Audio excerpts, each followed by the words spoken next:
BJP operation ఆకర్షకు సంబంధించిన సమాచారం ఇది. కమలదళంలో చేరిన డీకే అరుణ ప్రధానంగా ఈ రోజు ఒక భేటీలో పాల్గొంటున్నారు. రామ్ మాధవ్తో లక్ష్మణ్, అదేవిధంగా డీకే అరుణ భేటీ కొనసాగుతోంది. ఈ భేటీలో ముఖ్యంగా కేంద్ర మంత్రి నిర్మలా సీతారామన్ కూడా ఉన్నట్టుగా తెలుస్తోంది. ఎప్పటి నుంచో ఉన్న డీకే అరుణ ఒక్కసారిగా బీజేపీ వైపు అంటే వర్గపోరుతో కాంగ్రెస్ కుదేలైపోయిందని ఆమె కామెంట్ చేస్తూ కమలదళంలోకి చేరారు డీకే అరుణ. సో ఈరోజు భేటీలో ఒక ప్రధానమైన మార్పు మనం చూడబోతున్నాం. తెలంగాణ కాంగ్రెస్ నేతలు వలస బాట పట్టినట్టుగా కనిపిస్తోంది. లోక్సభ ఎన్నికల ముందు బీజేపీ చేపట్టిన ఆపరేషన్ ఆకర్ష్ మొదలైంది. తాజాగా డీకే అరుణ పార్టీ మారిపోయారు. కాంగ్రెస్ పార్టీలో సీనియర్ లీడర్ మాజీ మంత్రి డీకే అరుణ ఇప్పుడు బీజేపీకి చేరారు.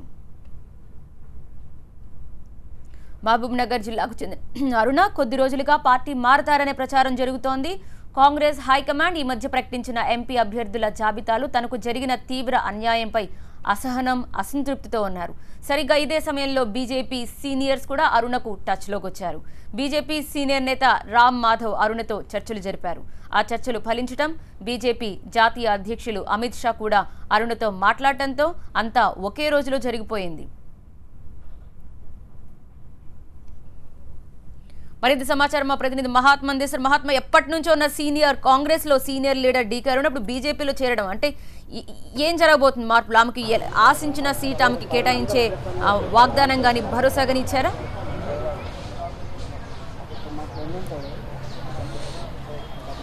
డీకే అరుణ అర్ధరాత్రి పార్టీలో చేరిన తర్వాత మొదటిసారిగా మనమే ఆమెతో ఇంటరాక్ట్ అయ్యాం. అప్పుడు ఆమె చెప్తూ ఒకటే మాట చెప్పారు, కాంగ్రెస్ పార్టీ ప్రస్తుతం అక్కడ ఉన్న టీఆర్ఎస్ ప్రభుత్వాన్ని ఎదుర్కోలేకపోతుంది. పూర్తి స్థాయిలో కాంగ్రెస్ వైఫల్యం చెందింది. అంతర్గతంగా కుమ్ములాటలు, వర్గ పోరాటంతో సతమతమవుతూ ఉంది. పూర్తిగా పార్టీ నాశనం అయిపోయిన పరిస్థితుల్లో తెలంగాణ ప్రజల ఆకాంక్షల్ని, వారి వాదన, వారి గొంతు వినిపించడానికి మరొక ప్రత్యామ్నాయ వేదిక అవసరమైంది. ఆ వేదిక తన దృష్టిలో భారతీయ జనతా పార్టీ ఒక్కటే కనిపించింది అంటూ ఆమె మాట్లాడుతూ చెప్పారు. ఎందుకంటే ఇప్పుడున్న పార్టీల్లో, జాతీయ పార్టీల్లో కాంగ్రెస్ తర్వాత భారతీయ జనతా పార్టీ మాత్రమే ఆమెకి తెలంగాణలో ప్లాట్ఫామ్ గా కనిపించింది. కాంగ్రెస్ పార్టీ సరైన ఆల్టర్నేటివ్ గా ఎదగలేకపోతుంది. అంతర్గతంగా ఉన్న కుమ్ములాటలతోటే సతమతం అవుతుంది. కాబట్టి బీజేపీకి ఎదిగే అవకాశం, స్కోప్ చాలా ఉంది. ఈ కోణంలోనే ఆమె పార్టీలో జాయిన్ అయినట్టుగా మనకు స్పష్టంగా అర్థమవుతుంది. ఆమెకి ఏమేమైతే డిమాండ్స్ చేస్తున్నారో ఆ డిమాండ్స్ అన్నింటినీ ఫుల్ఫిల్ చేయడానికి బీజేపీ అధినాయకత్వం పూర్తి స్థాయిలో అంగీకరించే ఆమెను పార్టీలోకి ఆహ్వానించినట్టుగా మనకు అందుతున్న సమాచారం.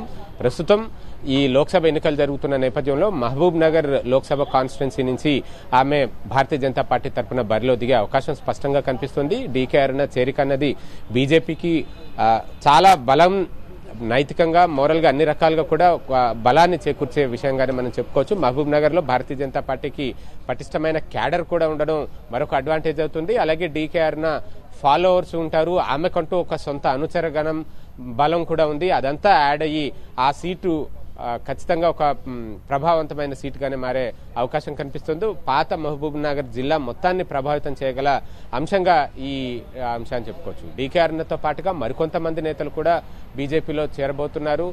ఆ దిశగా రామ్ మాధవ్ ఇప్పటికే చాలా మందిని పార్టీలోకి లాగేందుకు ప్రయత్నాలు కొనసాగిస్తున్నారు. మొదటిగా డీకే అరుణ ఈ అర్ధరాత్రి 1 గంట సమయంలో భారతీయ జనతా పార్టీలో చేరడం, ఆమె అదే సమయంలో చెప్పింది తానే కాదు మరికొంతమంది కూడా వస్తున్నారు, పార్టీలో చేరబోతున్నారంటూ ఆమె మహబూబ్ సంబంధించిన వ్యవహారాన్ని ఆమె తెలియజేసింది. అంతేకాదు నల్గొండ జిల్లా నుంచి కూడా కొంతమంది ప్రముఖ నేతల్ని బీజేపీ ఆహ్వానిస్తున్నట్టుగా తెలుస్తుంది. వారితో సంప్రదింపులు, చర్చలు, మంతనాలు సాగిస్తున్నట్టుగా తెలుస్తుంది. అలాగే మిగతా జిల్లాల నుంచి కూడా బలమైన నేతలు ఎవరైతే ఉన్నారో వారిని చూసి పార్టీలోకి ఆహ్వానించడం ద్వారా పార్టీని మరింత బలోపేతం చేయాలని మొత్తం ఈ ఎంటైర్ ఆపరేషన్ రామ్ మాధవే చేపట్టారు. రామ్ మాధవ్ ప్రస్తుతం మనం ఉన్నది కూడా రామ్ మాధవ్ నివాసం ఎదుటే. ఈ నివాసంలోనే, ఈ ఇంట్లోనే రామ్ మాధవ్తో బీజేపీ స్టేట్ ప్రెసిడెంట్ లక్ష్మణ్, కొత్తగా చేరిన డీకే అరుణ, అలాగే కొద్దిసేపటి క్రితం కేంద్ర రక్షణ శాఖ మంత్రి నిర్మలా సీతారామన్ వచ్చి కాసేపు ఆ భేటీలో పాల్గొని ఆమె మళ్ళీ వెనక్కి వెళ్ళిపోయారు. ప్రస్తుతం అయితే ఇంకా భేటీ కొనసాగుతుంది. మిగతా నేతలందరూ లోపలే ఉన్నారు. ఇంకా ఫర్దర్గా ఏం చేయాలి, మహబూబ్ నగర్ జిల్లా మాత్రమే కాదు ఎంటైర్ స్టేట్ వైడ్ గా ఎటువంటి వ్యూహాన్ని అనుసరించాలి, పార్టీని బలోపేతం చేయడం లో ఎవరెవరు ఎటువంటి పాత్రను పోషించాలి. ఎందుకంటే కొత్తగా చేరిన నేతలతో ప్రస్తుతం ఆల్రెడీ ఉన్న నేతలకు ఒక రకమైన పొసగని వాతావరణం ఉంటుంది. కొత్తగా వచ్చిన వారు తమను అధిగమించి వారికి ఎక్కువ ప్రయారిటీ ఇస్తారేమోనన్న ఒక ఇన్సెక్యూరిటీ ఫీలింగ్ కూడా ఉంటుంది. కాబట్టి ఇటువంటివన్నీ ఏవి అరమరికలు లేకుండా అందరూ కలిసికట్టుగా పార్టీ బలోపేతం కోసం పటిష్టం పరచడం కోసం ఎలా పనిచేయాలన్న దాని మీద ప్రస్తుతం రామ్మాధవ్ నివాసంలో ఈ మేధోమథనం కొనసాగుతోంది. రైట్ మహాత్మా, అంటే డీకే అరుణ తర్వాత ఇంకా వలసలకు సంబంధించి ఇంకా ఎవరైనా ఒక కీ లీడర్ ఏమైనా బీజేపీలో చేరుతారనే ప్రచారం జరుగుతోందా?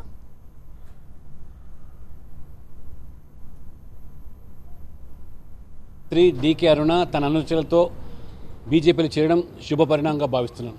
ఇవాళ డీకే అరుణ గారు మాత్రమే కాదు, చాలామంది కాంగ్రెస్ నాయకులు టీఆర్ఎస్తో ఇవాళ వారు రాజకీయపరమైన యుద్ధాన్ని చేయలేక లోపాయికారిగా వాళ్ళతో మిలాఖతై చేస్తున్న కుస్తీ పట్ల విసిగి చెందిన వాళ్ళు చాలామంది మావిపు చూస్తున్నారు. బీజేపీ అసలు ఇవాళ తెలంగాణలో ఈ కుటుంబ పాలన నుంచి, అవినీతి పాలన నుంచి, అప్రజాస్వామిక పాలన నుంచి విముక్తి కావాలంటే మోదీ నాయకత్వంలో కేంద్రంలో అధికారంలోకి మళ్ళీ బీజేపీ రావాల్సిన అవసరం ఉన్నది. తద్వారానే ఇవాళ రాష్ట్రంలో కూడా అనేకమైనటువంటి మార్పులు సంభవించే అవకాశం ఉందని భావిస్తున్నటువంటి వాళ్లకు మేము స్వాగతిస్తాం. లోక్సభ ఎన్నికల తర్వాత ఎన్డీఏ స్వతహాగా అధికారంలోకి వస్తుంది. బీజేపీ సత్తా ఏమిటో తెలంగాణ చూపిస్తాం. ఆ రోజు మరి ఈ కాంగ్రెస్ యొక్క వైఫల్యాలు ఏతుందో, ప్రతిపక్ష పాత్ర పోషించలేదో మేము ప్రధాన ప్రతిపక్ష పాత్ర పోషిస్తాం, ప్రజలకు చేరువవుతాం, తెలంగాణలో మా సత్తా చాటుతాం. రైట్ మహాత్మా, లక్ష్మణ్ అంటూ బీజేపీ రాష్ట్ర అధ్యక్షులు లక్ష్మణ్ మాట్లాడుతూ చాలా క్లియర్గా చెప్తున్నారు. ఇంకా కాంగ్రెస్ లీడర్లు ఎవరైతే ఉన్నారో ఆపరేషన్ ఆకర్ష్లో భాగంగా ఇంకా ఉన్నారు అని ఒక హింట్ కూడా ఇస్తున్నారు. దీనికి సంబంధించి మీ దగ్గర ఉన్న ఇన్ఫర్మేషన్? ఒక కాంగ్రెస్ పార్టీ అనే కాదు, ఆ జిల్లాల వారీగా ఎవరు బలంగా ఉన్నారు ఏంటి అన్నది వీళ్ళు బేరేజ్ వేసుకుంటున్నారు. ఆ రకంగా వారిని పార్టీలోకి ఆహ్వానించడం ద్వారా పార్టీ బలాన్ని పెంచినట్టు అవుతుంది. పార్టీకి అంటూ ఉన్న సొంత ఓటు బ్యాంక్ కొంత ఉంటుంది.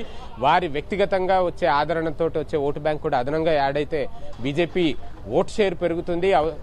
కొన్ని చోట్ల విజయం కూడా సాధించే అవకాశం ఉంటుంది. అలా కొన్ని పాకెట్స్లో, అంటే 2014 లోక్సభ ఎన్నికల్లో చూసుకుంటే ఒకే ఒక సికింద్రాబాద్ స్థానాన్ని మాత్రమే భారతీయ జనతా పార్టీ సొంతంగా గెలవగలిగింది. అప్పుడు టీడీపీతో పొత్తులో భాగంగా ఆ సీటుని అప్పుడు గెలిచింది. అయితే ఈసారి ఒకటి కంటే మరొకటి పెరిగినా సరే గతం కంటే అదనంగా యాడ్ అవుతున్నట్టే.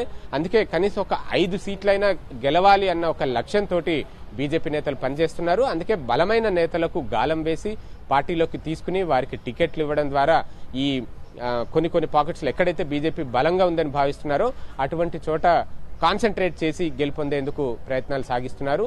ఈ క్రమంలో ఇటు మహబూబ్ నగర్ స్థానం ఒకటి, సికింద్రాబాద్ ఎలాగూ ఇప్పటి వరకు దత్తాత్రేయ ఉన్నారు, దాన్ని కిషన్ రెడ్డికి ఇచ్చి అక్కడి నుంచి మరొకసారి గెలుపొందాలన్న ప్లాన్లో భారతీయ జనతా పార్టీ అధినాయకత్వం ఉంది. అలాగే కరీంనగర్ విషయంలోనూ కాన్సన్ట్రేట్ చేస్తున్నారు. కరీంనగర్లోనూ గెలుపొందే అవకాశం ఉందని, అంటే వీళ్ళు ప్రాబబిలిటీస్ చూసుకుంటే కనుక గెలిచే అవకాశాలు ఎక్కువ ఎక్కడెక్కడైతే ఉన్నాయో అట్లాంటి చోట బాగా కాన్సన్ట్రేట్ చేయడం ద్వారా అదనపు సీట్లను పొందాలి.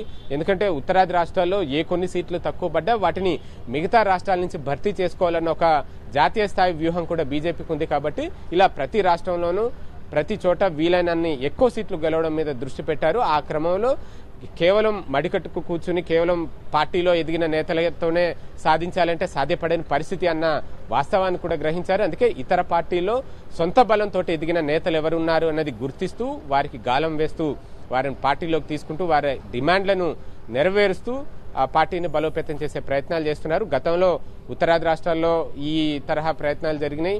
ఈ తరహా ఆపరేషన్స్ చేసి విజయం కూడా సాధించారు.